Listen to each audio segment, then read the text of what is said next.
The metal prison stood in the center of Dustfield's primary thoroughfare, like a testament to brutality. Within it, a young woman barely 18 years of age pressed her spine against the corroded metal bars, tears cascading down her grime-covered face. The placard dangling from the enclosure, displayed in thick lettering, belongs to Cornelius Vane, outstanding obligation. In his 45 years of existence, Silas Thorne had witnessed considerable unfairness, yet this sight churned his gut. He brought his mount to a halt in front of Macready's tavern, his seasoned hands clutching the leather straps so forcefully his joints turned bone white. The young woman trapped within that prison reminded him of someone he had attempted to erase from memory for 2 decades. A gathering had assembled around the display, some gesturing and chuckling, others moving their heads in revulsion, yet no individual was taking action regarding it. Such was Dustfield's nature, a settlement where respectable citizens averted their gaze when it served their interests. Silas dismounted and forced his way through the assembly, his boots stirring up earth with each resolute stride. Drawing nearer, he could detect a girl's soft weeping. Her garment was ripped at the arm, and her fair hair drooped in knotted locks across her features. She likely didn't weigh beyond 100 pounds when drenched. What circumstances led to this?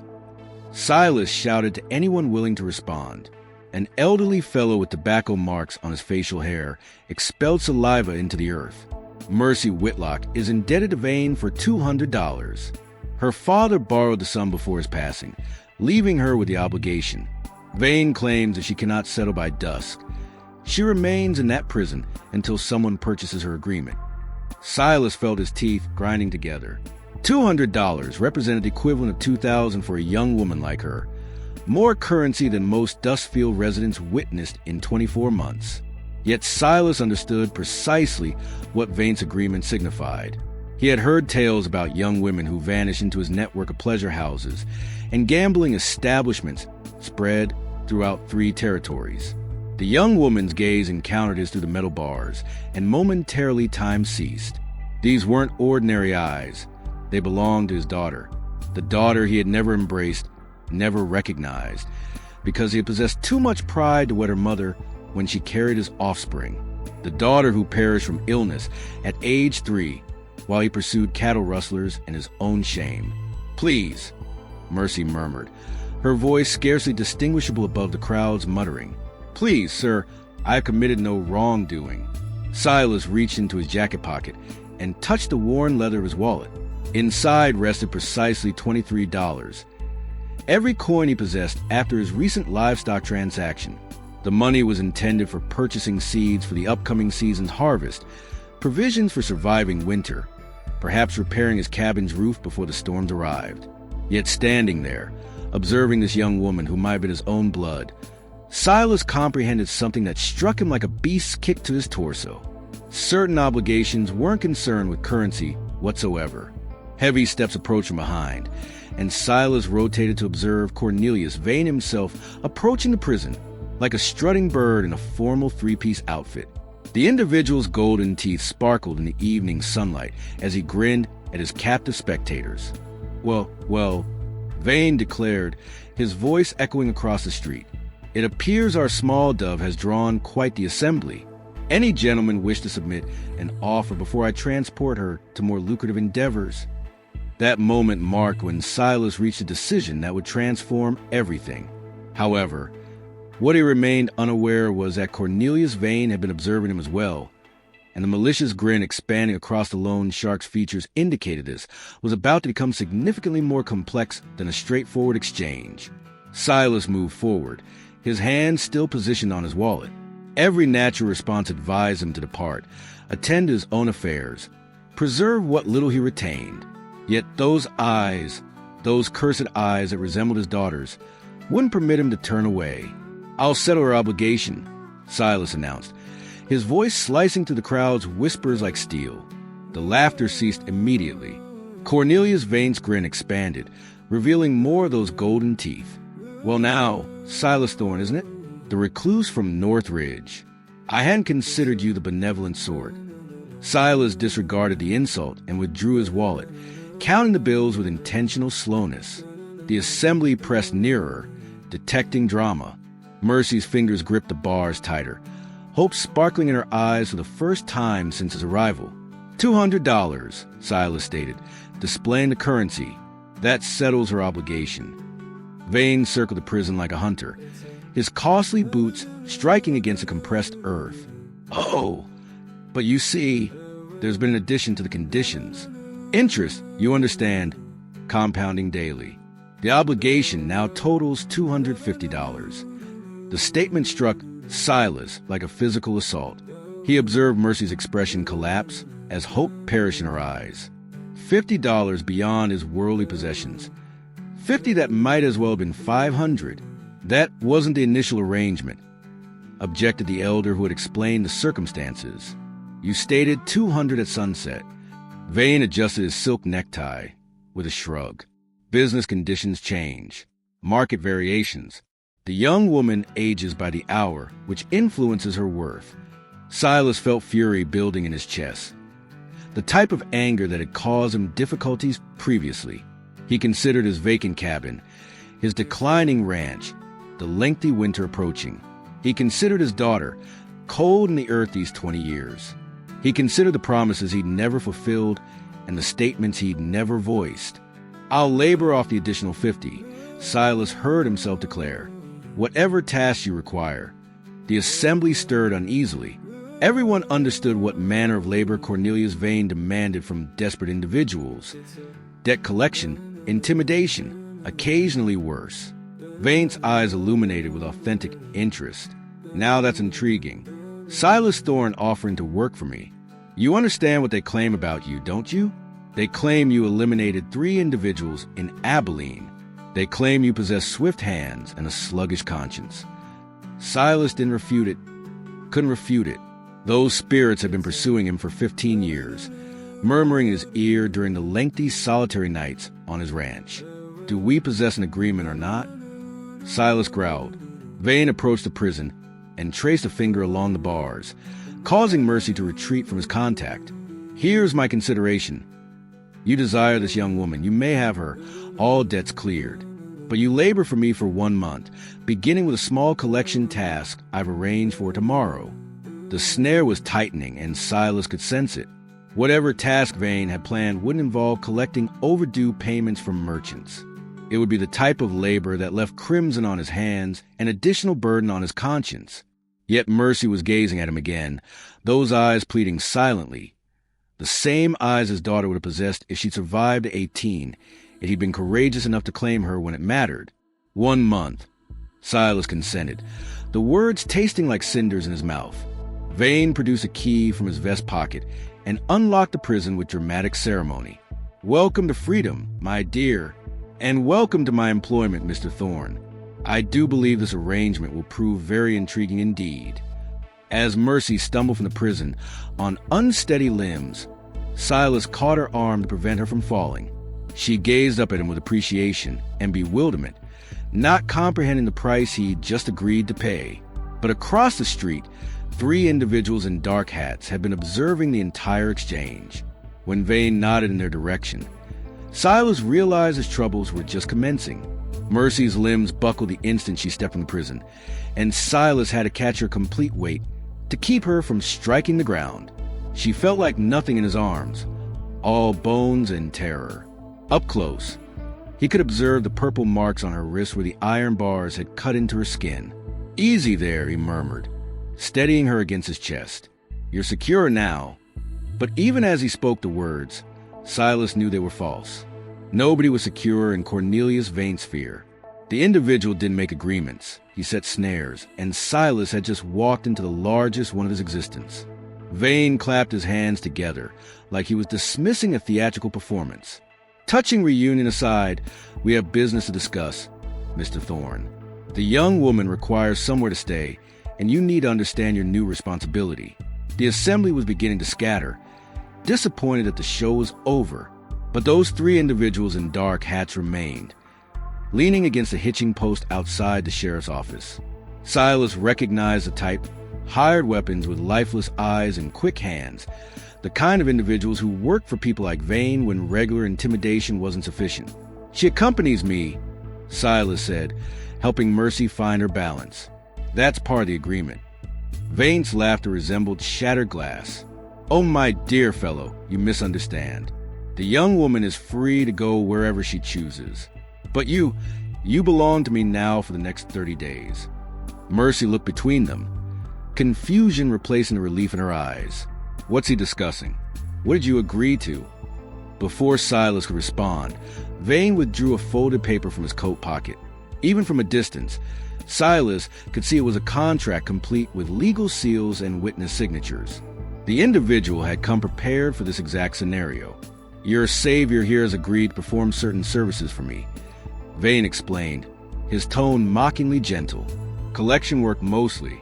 Sometimes people owe me money and need encouragement to pay. Sometimes they need to be taught respect for lawful contracts. The blood drained from Mercy's face. You mean he has to harm people because of me? Silas felt something twist in his gut. The young woman wasn't just grateful. She was horrified. She understood exactly what price he had paid for her freedom, and it was consuming her alive. The first task is tomorrow morning, Vane continued, consulting a gold pocket watch. Widow Patterson has been late on her payments. 3 months late. Her farm would fetch a nice price if she were motivated to sell. Silas knew Martha Patterson. She was 70 years old and trying to work 40 acres by herself since her husband died of consumption. She probably owed Vane money for medicine or funeral costs. The thought of intimidating her made him sick. But then he looked at Mercy again, seeing how she clutched her torn dress closed at the shoulder, how she favored her left foot where the prison had cut circulation. This young woman had been through hell, and he was the only thing standing between her and worse. Where do I find her? Silas asked quietly. Vane smiled like a cat with a cornered mouse. Oh, you know where she lives. Little white farmhouse on Creek Road. But here's the interesting part. She's not alone anymore. Her grandson arrived from Denver yesterday. Big fellow, I'm told.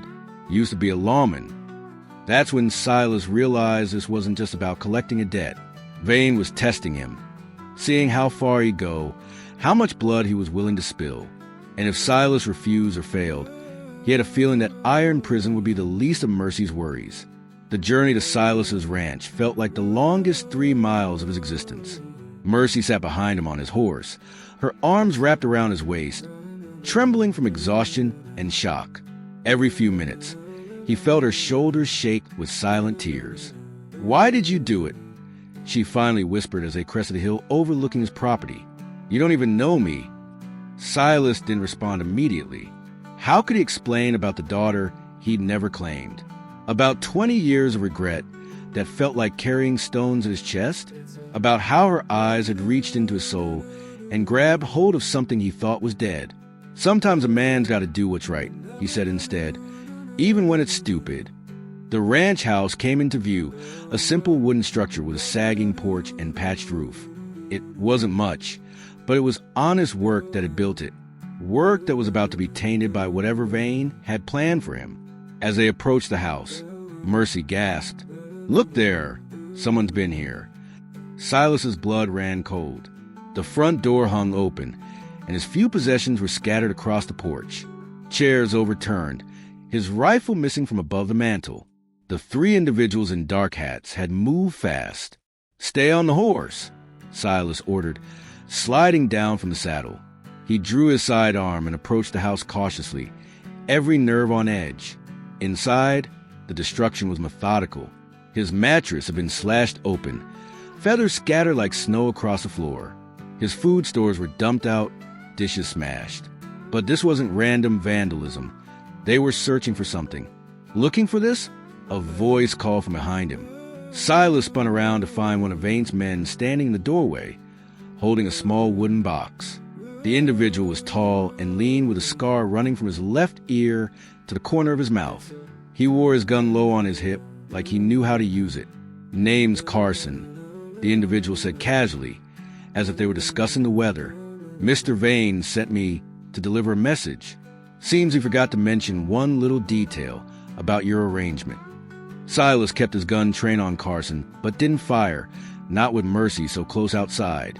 What detail? Carson opened the wooden box and pulled out a faded photograph. The only picture Silas owned his daughter's mother, Elena Vasquez, barely 16 when it was taken, holding a baby that would die before her first birthday. Funny thing about working for Mr. Vane, Carson continued, studying the photograph with mock interest. He likes to know everything about his employees, their histories, their regrets, their weaknesses. The implication hit Silas like a physical blow. Vane knew about Elena, knew about the daughter, knew exactly which strings to pull to make him dance. That young woman out there, Carson nodded toward the door. She reminds you of someone, doesn't she? Someone you failed to protect once before. Silas's finger tightened on the trigger. Get to the point. The point is insurance, Carson said, carefully placing the photograph back in the box. You do the job tomorrow and do it right, or Mr. Vane starts asking questions around town. Questions about why a man like you lives alone. Questions about what happened to that Mexican woman who used to clean house for the preacher. Questions about the baby that died so conveniently. The room tilted around Silas. Elena hadn't just died of fever. She'd been murdered. Poisoned by the preacher's wife, who couldn't stand having a Mexican woman in her house, especially one carrying a bastard child. Silas had suspected but never been able to prove it. Never had the courage to seek justice. 20 years is a long time, Carson continued, but murder has no statute of limitations, especially when there's an eyewitness willing to come forward. Silas felt the walls closing in around him. Vane didn't just want him as hired muscle. He wanted him as a slave, someone so compromised he could never refuse an order, never walk away. If you were Silas, what would you do? Carson asked with genuine curiosity. Protect the young woman outside who reminds you of your dead daughter, or protect your own neck from a hangman's noose. Because tomorrow morning, when you knock on Martha Patterson's door, you're going to have to choose. Outside, Mercy called his name nervously. Carson smiled and tipped his hat. Better make the right choice, Thorne. Mr. Vane doesn't believe in second chances. As Carson walked away, Silas realized the trap was even deeper than he'd imagined. And somewhere in Dustfield, a 70-year-old widow was about to become the test of everything he claimed to believe in. That night, Silas sat on his porch watching Mercy sleep in his bed through the open doorway. She'd insisted on cleaning up the mess Carson's men had made, working in determined silence until exhaustion finally claimed her. Now she curled up like a wounded animal, one hand clutched around a quilt his mother had sewn 40 years ago. The wooden box sat heavy in his lap. Inside, Elena's photograph stared up at her with eyes full of trust he betrayed. Their daughter Isabella had inherited those same dark eyes before fever took her at 3 years old, or so everyone believed. Silas knew different now. The preacher's wife, Agnes Holbrook, had poisoned them both. A little arsenic in the milk, a little more in the medicine, all because she couldn't stand a Mexican woman living in her perfect Christian household. Agnes was still alive, still sitting in the front pew every Sunday, still collecting sympathy for her charitable work with unfortunates. Tomorrow morning, he had two choices. He could ride to Martha Patterson's farm and intimidate a 70-year-old widow into giving up her land, or he could refuse and watch Vane destroy what little reputation he had left while Mercy paid the price for his rebellion. "You're awake!" Mercy's soft voice came from the doorway. She stood there in his oversized shirt, her blonde hair falling loose around her shoulders. "Can't sleep either?" Silas closed the box and set it aside. "Just thinking. About tomorrow? About a lot of things." Mercy was quiet for a long moment, staring up at the stars scattered across the Texas sky. "My daddy used to sit like this before he died, just looking at nothing, carrying the weight of the world on his shoulders." "What was he like?" Silas asked, surprised by his own curiosity. "Good man. Weak man." Her voice carried no judgment, just sadness. "He borrowed that money from Vane to pay for my mama's medicine when she got the lung sickness. She died anyway, and Daddy started drinking, started gambling, started making promises he couldn't keep." Silas felt a familiar ache in his chest. Men do stupid things when they're grieving. Is that what you're doing now? Something stupid because of grief. The question hit closer to home than he wanted to admit. Maybe. Mercy turned to face him fully, and in the moonlight, She looked older than her 18 years. That man today, Carson, he said something about you failing to protect someone before. Was it true? Silas found himself telling her about Elena, about Isabella, about 20 years of carrying guilt like broken glass in his chest. He told her about the preacher's wife and the poison, and the justice that never came. He told her things he'd never spoken aloud to another living soul. When he finished, Mercy was crying again. But these weren't tears of fear or despair. These were tears of understanding. You think saving me will somehow save them? She said quietly. Maybe. And you think letting Vane use you will somehow balance the scales? I don't know what I think anymore. Mercy reached over and took his hand, her fingers small and warm against his calloused palm. My daddy thought the same thing, that he could work his way out of debt to Vane, that he could protect me by playing along with that man's games. What happened to him? He put his gun in his mouth on a Tuesday morning when he realized the debt only got bigger, never smaller. That's when I knew Vane doesn't want money. He wants souls. The truth of her words settled over him like a burial shroud. Tomorrow morning, Martha Patterson would be waiting in her little white farmhouse, unaware that her fate hung in the balance of a broken man's conscience. But as Silas looked at Mercy's face in the moonlight, he realized something that changed everything. The daughter he'd failed to save 20 years ago was gone forever. But this one, this frightened, brave young woman who'd cleaned up his ransacked house without being asked, she was still here. And maybe, just maybe, that was enough. Dawn came too fast and too bright. Silas stood in his yard, saddling his horse, while Mercy watched from the porch. She'd been awake when he rose, already dressed and making coffee like she belonged there, like she was part of something instead of just a debt that had been paid. You don't have to do this, she said for the third time. We could run, both of us, right now. Silas cinched the saddle tight and checked his sidearm. Run where? Vane's got connections from here to El Paso, and Carson made it clear what happens if I don't show up. So you're really going to threaten an old woman? The question hung in the air like smoke from a funeral pyre. Silas had been asking himself the same thing all night, and he still didn't have an answer. All he knew was that somewhere in Dustfield, Agnes Holbrook was probably making breakfast for her husband, 20 years after murdering his daughter and getting away with it. I'm going to Creek Road, he said finally. What happens there, we'll see. The ride to Martha Patterson's farm took 40 minutes, giving Silas plenty of time to think about all the ways this could go wrong. He could refuse Vane's orders and probably end up dead or framed for Elena's murder. He could intimidate Martha and probably succeed in forcing her off her land. Or he could try to find a third option that didn't exist. The Patterson place sat in a small valley surrounded by cotton fields that had seen better days. The house was white clapper with green shutters, neat as a pin but showing signs of hard times. The barn needed new shingles, and the fence posts were leaning like old men in a windstorm. As Silas approached, the front door opened and a woman emerged. Martha Patterson was smaller than he remembered, her gray hair pulled back in a tight bun, her dress patched but clean. Behind her came a younger man, tall, broad-shouldered, with a lawman's way of standing that made Silas's hand drift toward his gun. Mr. Thorne, Martha called out, shading her eyes against the morning sun. This is unexpected. You remember my grandson Thomas? He's visiting from Denver. Thomas Patterson stepped forward, and Silas could see the bad-shaped tan line on his vest where he usually pinned his star.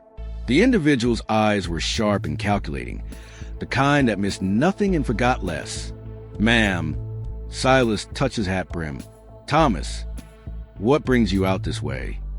Thomas asked. His tone was friendly enough, but his hand rested casually near his gun belt. This was the moment, the test Vane had designed. Silas could deliver the message about the debt in the farm, could play his part in the ugly theater of intimidation, or he could actually came to talk about Cornelius Vane. Silas said, the words surprising him even as he spoke them. Martha's face went pale. Thomas's eyes narrowed. What about him? He's coming for this place today. Probably claims your grandmother owes him money, and he wants the farm as payment. That's ridiculous. Thomas snapped. Grandma doesn't owe anyone anything. But Martha was already shaking her head, tears forming in her eyes. The medicine, she whispered. "When your grandfather was dying, I borrowed money for medicine. Laudanum for the pain. Vane said it was a loan." "How much?" Thomas demanded. $50. "But he says with interest, it's nearly 200 now." Silas felt something cold settle in his stomach. The same trap Elena had fallen into. The same web that had caught Mercy's father. Vane didn't make loans. He made slaves. "There's more," Silas continued. "He sent me here to deliver the message, to make sure you understood the consequences of not paying." Thomas's hand moved to his gun. "Is that a threat?" "No," Silas said quietly. "It's a warning, and probably the last good deed I'll ever do." Because even as he spoke, Silas could see dust clouds rising on the horizon, 3 riders approaching fast, and he recognized Carson's lean silhouette in the lead. Vane hadn't trusted him to do the job alone. Insurance was coming to make sure the message got delivered properly. "Get inside," Silas ordered, dismounting from his horse. "Both of you. And Thomas, you might want to load that gun." Martha grabbed her grandson's arm. "What's happening? What did you do?" Silas looked at the approaching riders, then back at the 2 people he was supposed to intimidate. People who looked at him with trust instead of fear, even though he just admitted to being Vane's hired gun. "What I should have done 20 years ago," he said, drawing his pistol and checking the cylinder. "I'm making a stand." But as Carson and his men rode into the yard with guns already drawn, Silas realized he might have just signed all their death warrants. Carson reined his horse to a stop 20 feet from the porch, his 2 companions flanking him in a practice formation. The scar on his face looked even more pronounced in the morning light, and his hand rested easy on his gun like he'd done this dance 100 times before. "Morning, Thorne," Carson called out cheerfully. "Hope you've had a productive conversation with Mrs. Patterson here." Silas kept his gun low, but ready. "Conversation's over. You can ride back and tell Vane the message was delivered." "Oh, but that's not quite right, is it?"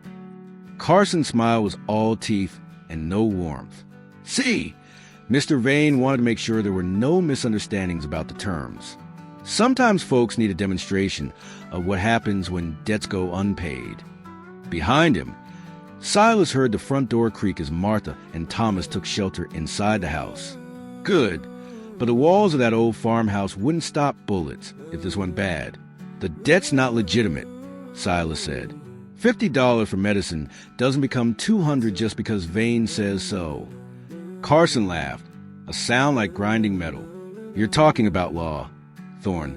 But out here, Vane is the law. He owns the sheriff, the judge, and half the town council. Who's going to argue with him?" One of Carson's men, a heavy-set fellow with dead eyes, spoke up for the first time. "Enough talk. Let's burn the barn and be done with it." "Now that's the spirit, Dutch," Carson agreed. "Mrs. Patterson needs to understand that resistance has consequences. And our friend Silas here needs to understand what happens when employees don't follow orders." Silas felt sweat beading on his forehead despite the cool morning air. 3 against 1 were bad odds under the best circumstances. And these weren't the best circumstances. Not with innocent people caught in the crossfire. "There's another way," Silas said, playing for time. "Let them keep the farm. I'll work for Vane for 2 months instead of 1. Double the time for double the debt." Carson considered this, tilting his head like a curious bird. Generous offer. "But you see, this isn't really about the money anymore. This is about setting an example, about showing folks in Dustfield what happens when they think they can defy Cornelius Vane." The third man had been quiet until now, but Silas noticed he'd been working his way around to the side of the house. Classic flanking maneuver. They weren't here to collect a debt. They were here to make a statement written in blood and ashes. "Besides," Carson continued, "word is you've grown attached to that little blonde dove you rescued yesterday. Shame if something happened to her while you were out here playing hero." The threat hit Silas like a physical blow. They'd left someone watching Mercy. She was alone at his ranch, unprotected, probably thinking he'd be back by noon. But if he didn't return, if he died here trying to protect the Pattersons, if you're planning to take that young woman, you can forget it. Thomas Patterson's voice rang out from the doorway. He stood with his rifle trained on Carson, his lawman's training evident in his stance. I have sent word to the territorial marshal. He'll be here by evening. Carson's laugh turned genuinely amused. A bluff, but a good one. Unfortunately, the territorial marshal is 3 days' ride from here, and Dutch gets impatient when he's bored. Dutch was already reaching for something in his saddlebag, probably a torch or coal oil to start the fire. The situation was spiraling toward violence faster than a summer storm. But as Silas watched Carson's confidence, he realized something that changed everything. The individual was enjoying this too much, making too many threats, taking too long to get to the point, which meant Vane had given him specific orders about how this needed to play out. And that gave Silas exactly one chance to turn this around. "Tell me something, Carson," Silas said, raising his voice so Thomas could hear inside the house. "Does Vane know you've been skimming money from his collections?" The accusation hung in the air like smoke from a gunshot. Carson's smile faltered for just a moment. Barely a flicker, but Silas caught it. Dutch and the third man exchanged glances, and suddenly the dynamics shifted. "That's a serious allegation, Thorne," Carson said carefully. "You got proof of that?" But Silas was already moving, gambling everything on a bluff born of desperation. Funny thing about working alone on a ranch. Gives a man time to watch things. Like how you told Vane that Williams paid $60 last month when I saw you collect $80. Like how the Morrison debt got marked as uncollectible when Morrison's been dead for 2 years. Carson's hand drifted toward his gun, but Dutch was already looking at him with suspicion. Honor among thieves only went so far when money was involved. "You're fishing," Carson said, but his voice had lost its casual confidence. "Maybe. Or maybe I've been keeping a ledger, writing down dates, amounts, witnesses." Silas took a step forward. "Question is, what's Vane going to do when he finds out his most trusted collector has been stealing from him?" The tension in the yard ratcheted up another notch. Dutch's dead eyes were now focused entirely on Carson, and the third man was backing his horse away from the group. Nobody wanted to be caught in the crossfire when thieves started shooting each other. "Even if that were true," Carson said slowly, "it doesn't change what happens here today. The Patterson farm burns, and you die for disobeying orders. Actually, it changes everything," Thomas Patterson called out from the doorway. "Because I've been listening to this whole conversation, and I've got a badge that says I can arrest all 3 of you for conspiracy to commit arson." Carson spun toward the house. "You don't have jurisdiction here." "Federal crime, federal jurisdiction," Thomas replied calmly. "And conspiracy to defraud Mr. Vane's business definitely qualifies." Silas saw his chance and took it. "Here's what's going to happen. You 3 are going to ride back to town. Dutch and Miller are going to tell Vane exactly what Carson's been doing. And Carson's got bigger problems than collecting debts now."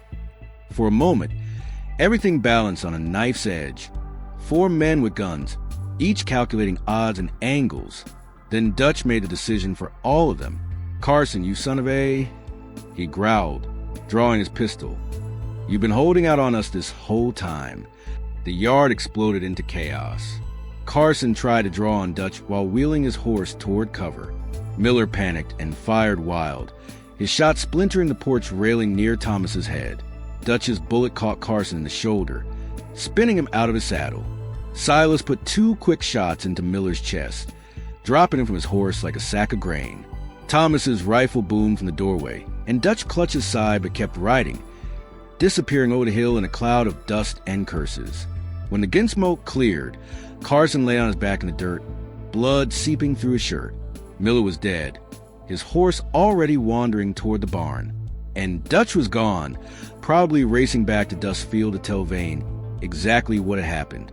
"It's not over," Carson gasped, trying to staunch the bleeding with his good hand. "Vane will come himself now, and he'll bring an army." Silas knelt beside the wounded man, checking the injury. The bullet had gone clean through, missing anything vital. Carson would live, though he might wish he hadn't when Vane got hold of him.